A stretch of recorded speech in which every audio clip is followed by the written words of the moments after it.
عادوا لحزنهم وعادوا لحكاية التحفيز الكرموي. عموما يلا مش فارقة ومش خسران، عشان أعرف دلوقتي أنا الكسبان.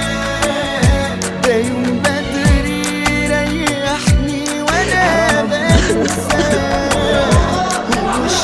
شغل كثير بيوتنا جايين زيارات، حاطين دم قلبنا عشان ورا النادي، عم ندفع كل عمرنا عشان النادي بس تجيبوا اللعبة.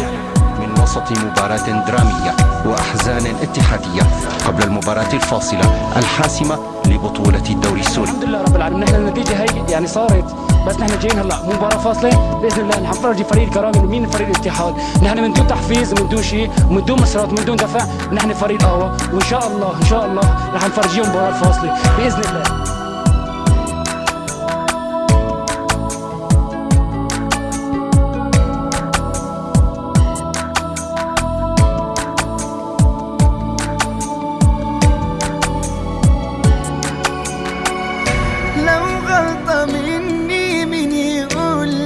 طب غلطت في ايه؟ طبيعي لما تحب حد تكون مآمن ليه. قصر الكلام هيفيد بايه؟ خلاص كلامي عليه. زمانه رتب كل حاجة وعاش حياته خلاص، مش فارق عنده اي عشرة بينا ولا احساس. وانا مش هوقف يوم حياتي، الدنيا مليانة ناس.